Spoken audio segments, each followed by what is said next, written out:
ओम श्री सच्चिदानंद सद्गुरु साईनाथ महाराज की जय। आज हम लोग साई सच्चरित्र के अध्याय 29 का पारायण करेंगे। लगभग सन 1916 में एक मद्रासी भजन मंडली पवित्र काशी की तीर्थ यात्रा पर निकली। उस मंडली में एक पुरुष, उनकी स्त्री, पुत्री और साली थी। अभाग्यवश उनके नाम यहाँ नहीं दिए जा रहे हैं। मार्ग में कहीं उनको सुनने में आया कि अहमदनगर के कोपरगांव तालुका के शिरडी ग्राम में श्री साईं बाबा नाम के एक महान संत रहते हैं, जो बहुत दयालु और पहुँचे हुए हैं।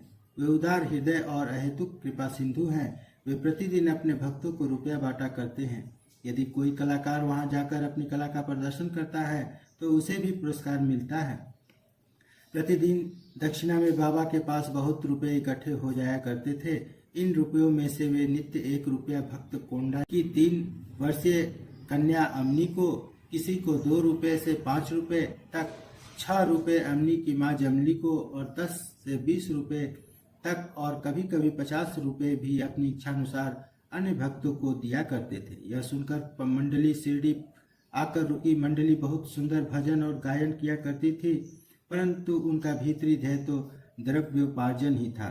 मंडली में 3 व्यक्ति तो बड़े ही लालची थे। केवल प्रधान स्त्री का ही स्वभाव इन लोगों से सर्वथा भिन्न था। उसके हृदय में बाबा के प्रति श्रद्धा तथा आदर था। एक बार जब दोपहर की आरती हो रही थी, तभी उस स्त्री की भक्ति और विश्वास देखकर बाबा प्रसन्न हो गए। फिर क्या था, बाबा ने उसे उसके इष्ट के रूप में दर्शन दिए और केवल उसे ही बाबा सीतानाथ के रूप में दिखाई दिए। आथित लोग को सामान्य ही अपने प्रिय इष्ट का दर्शन पाकर वह द्रवित हो गई तथा उसका कंठ रूंध गया और आंखों से अश्रुधारा बहने लगी। तभी प्रेमोन्नत हो वह ताली बजाने लगी। उसको इस प्रकार आनंदित देख लोगों को कौतूहल तो होने लगा, परंतु कारण किसी को भी ज्ञात न हो रहा था। दोपहर के पश्चात उसने वह भेद अपने पति से प्रकट किया। बाबा के श्री राम स्वरूप में उसे कैसे दर्शन हुए इत्यादि उसने सब बताया। पति ने सोचा कि मेरी स्त्री बहुत भोली और भावुक है, अतः इसे राम का दर्शन होना एक मानसिक विकार के अतिरिक्त कुछ नहीं। उसने ऐसा कहकर उसकी उपेक्षा कर दी कि कहीं यह भी संभव हो सकता है कि केवल तुम्हें ही बाबा राम के रूप में दिखे और अन्य लोगों को सदैव की भांति ही। स्त्री ने कोई प्रतिवादन न किया, क्योंकि उसे राम के दर्शन जिस प्रकार उस समय हुए थे वैसे ही अब भी हो रहे थे। उसका मन शांत, स्थिर और संतृप्त हो चुका था। इसी प्रकार दिन बीतते गए। एक दिन रात्रि में उसके पति को एक विचित्र स्वप्न आया। उसने देखा कि एक बड़ी से बांधकर उसे कारावास में डाल दिया है। तत्पश्चात ही उसने देखा कि बाबा शांत मुद्रा में शिकंजे के बाहर उसके समीप खड़े हैं। उन्हें अपने समीप खड़े देखकर वह गिड़गिड़ा कर कहने लगा कि आपकी कीर्ति सुनकर ही मैं आपके श्री चरणों में आया हूँ। फिर आपके इतने निकट होते हुए भी मेरे ऊपर यह विपदा क्यों आई? तब वे बोले, तुम्हें अपने बुरे कर्मों का फल अवश्य भुगतना चाहिए। वह पुनः बोला कि इस जीवन में मुझे अपने ऐसे कर्म की स्मृति नहीं जिसके कारण मुझे ऐसे दुर्दिन देखने को मिले। बाबा ने कहा कि यदि इस जन्म नहीं तो गत जन्म में अवश्य कोई बुरा कर्म किया होगा। तब वह कहने लगा कि मुझे तो अपने गत जन्म की कोई स्मृति नहीं, परंतु एक बार मान भी लूं कि कोई बुरा कर्म हो भी गया होगा तो आपके यहाँ होते हुए वह उसे भस्म हो जाना चाहिए, जिस प्रकार सूखी घास अग्नि द्वारा शीघ्र भस्म हो जाती है। बाबा ने पूछा, क्या तुम्हारा सचमुच ऐसा ही दृढ़ विश्वास है? उसने कहा, हाँ।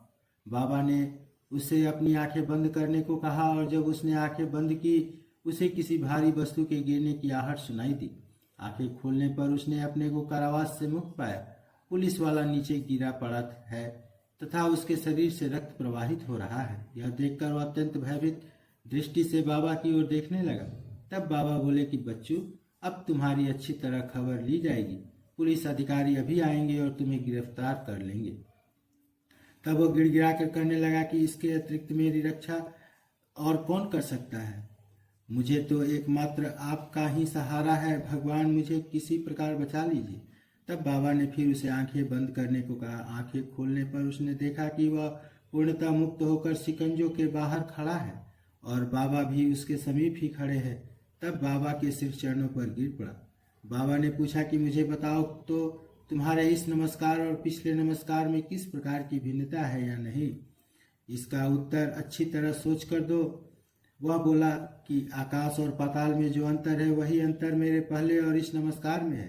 मेरे पूर्व नमस्कार तो केवल धन प्राप्ति की आशा से ही थे, परंतु यह नमस्कार मैंने आपको ईश्वर जानकर किया है।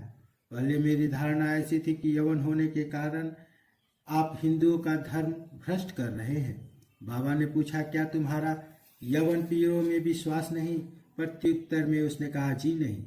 तब वे फिर पूछने लगे कि क्या तुम्हारे घर में एक पंजा नहीं? क्या तुम ताबूत की पूजा नहीं करते? तुम्हारे घर में अभी भी एक कार बीबी नामक देवी है, जिसके सामने तुम विवाह तथा धार्मिक अवसरों पर कृपा की भीख मांगा करते हो। अंत में जब उसने स्वीकार कर लिया तो वे बोले कि इससे अधिक अब तुम्हें क्या प्रमाण चाहिए। तब उनके मन में अपने गुरु श्री रामदास के दर्शन की इच्छा हुई। बाबा ने जो ही उसे पीछे घूमने को कहा तो उसने देखा कि श्री रामदास स्वामी उसके सामने खड़े हैं, और जैसे ही वह उनके चरणों पर गिरने को तत्पर हुआ, वे तुरंत अदृश्य हो गए। तब वह बाबा से कहने लगा कि आप तो वृद्ध प्रतीत होते हैं, क्या आपको अपनी आयु विदित है? बाबा ने पूछा, तुम क्या कहते हो कि मैं बूढ़ा हूँ? थोड़ी दूर मेरे साथ दौड़कर तो देखो। ऐसा कहकर बाबा दौड़ने लगे और वह भी उसके पीछे पीछे दौड़ने लगा। दौड़ने से पैरों द्वारा जो धूल उड़ी उसमें बाबा लुप्त हो गए और तभी उसकी नींद खुल गई। जागृत होते ही वह गंभीरतापूर्वक इस स्वप्न पर विचार करने लगा। उसकी मानसिक प्रवृत्ति में पूर्ण परिवर्तन हो गया। अब उसे बाबा की महानता विदित हो चुकी थी। उसके लोभी तथा संकालु वृत्ति लुप्त हो गई और हृदय में बाबा के चरणों के प्रति सच्ची भक्ति उमड़ पड़ी। वह था तो एक स्वप्न मात्र ही, परंतु उसमें जो प्रश्नोत्तर थे वे अधिक महत्वपूर्ण थे। दूसरे दिन जब सब लोग मस्जिद में आरती के निमित्त एकत्रित हुए, तब बाबा ने उसे प्रसाद में लगभग 2 रुपए की मिठाई और 2 रुपए नगद अपने पास से देकर आशीर्वाद दिया। उसे कुछ दिन और रोककर उन्होंने आशीष देते हुए कहा, अल्लाह तुम्हें बहुत देगा और अब सब अच्छा ही करेगा।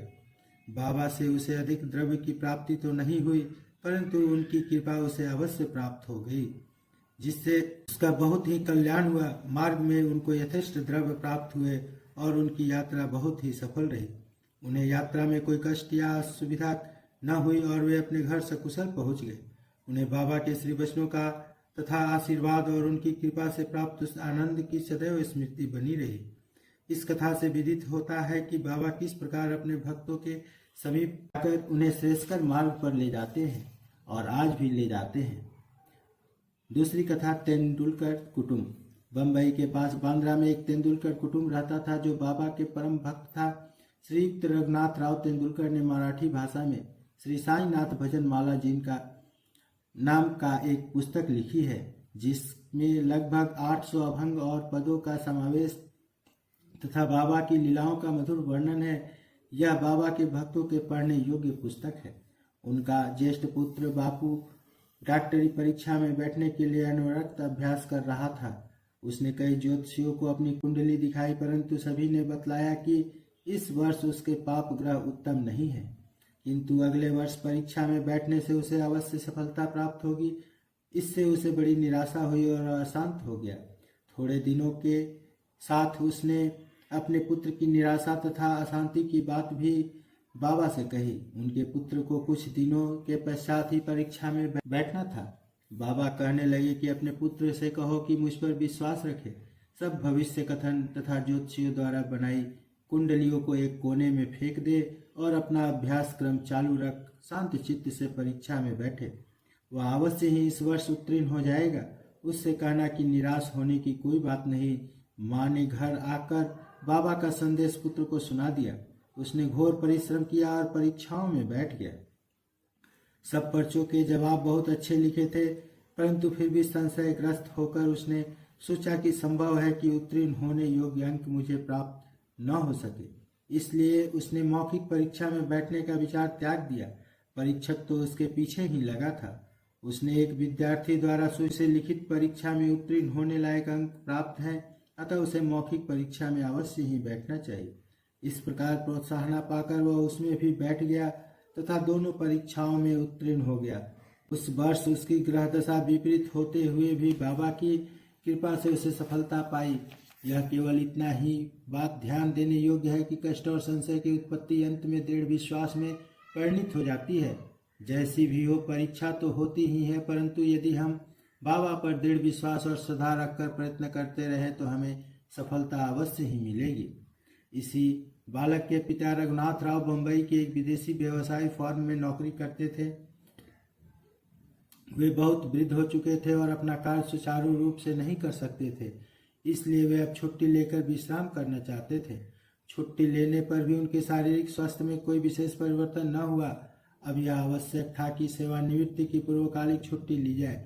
एक वृद्ध और विश्वासपात्र नौकर होने के नाते प्रधान मैनेजर ने उन्हें पेंशन देकर सेवानिवृत्त करने का निर्णय किया। पेंशन कितनी दी जाए यह प्रश्न विचाराधीन था। उन्हें 150 रुपये मासिक वेतन मिलता था। इस हिसाब से पेंशन हुई 75 रुपये, जो कि उनके कुटुंब के निर्वाह हेतु पर्याप्त थी, इसलिए वे बड़े चिंतित थे। निर्णय के 15 दिन पूर्व ही बाबा ने श्रीमती तेंदुलकर को स्वप्न में दर्शन देकर कहा कि मेरी इच्छा है कि पेंशन 100 रुपये दी जाए, क्या तुम्हें इससे संतोष होगा? श्रीमती तेंदुलकर ने कहा कि बाबा मुझ दासी से आप क्या पूछते हैं, हमें तो आपके श्री चरणों में ही पूर्ण विश्वास है। यद्यपि बाबा ने 100 रुपये कहे थे, परंतु उसे विशेष प्रकरण समझकर 10 रुपये अधिक अर्थात 110 रुपये पेंशन निश्चित हुई। बाबा अपने भक्तों के लिए कितना अपरिमित स्नेह और कितनी चिंता रखते थे। अगली कथा, कैप्टन हाटे। बीकानेर के निवासी कैप्टन हाटे बाबा के परम भक्त थे। एक बार स्वप्न में बाबा ने उनसे पूछा कि क्या तुम्हें मेरी विस्मृति हो गई? श्री हाटे ने उनके श्री चरणों से लिपट कर कहा कि यदि बालक अपनी माँ को भूल जाए तो क्या वह जीवित रह सकता है? इतना कहकर श्री हाटे शीघ्र बागीचे में जाकर कुछ बल पपड़ी तोड़ लाए और एक थाली में सीधा तथा दक्षिणा रखकर बाबा को भेंट करने गए। उसी समय उनकी आंखें खुल गई और उन्हें ऐसा भान हुआ कि यह तो एक स्वप्न था। फिर वे सब वस्तुएं जो उन्होंने स्वप्न में देखी थी बाबा के पास शिरडी भेजने का निश्चय कर लिया। कुछ दिनों के पश्चात वे ग्वालियर आए और वहां से अपने एक मित्र को 12 रुपये का मनी ऑर्डर भेजकर पत्र में लिखा कि 2 रुपये की सीधा और सामग्री और बल्ब पपड़ी आदि मोल लेकर तथा 10 रुपये दक्षिणा स्वरूप मेरी ओर से बाबा को भेंट देना। उनके मित्र ने शिरडी आकर जब सब वस्तुएं तो संग्रह कर ली, परंतु बल्ब पपड़ी प्राप्त करने में उसे अत्यंत कठिनाई हुई। थोड़ी देर के पश्चात ही उन्होंने एक स्त्री को सिर पर टोकरी रखे सामने से आते देखा। उन्हें यह देखकर अत्यंत हर्ष हुआ कि उस टोकरी में बल्ब पपड़ी के अतिरिक्त कुछ भी न था। तब उन्होंने बल्ब पपड़ी खरीद कर सब एकत्रित वस्तुएं लेकर मस्जिद में जाकर श्री हाटे की ओर से बाबा को भेंट कर दी।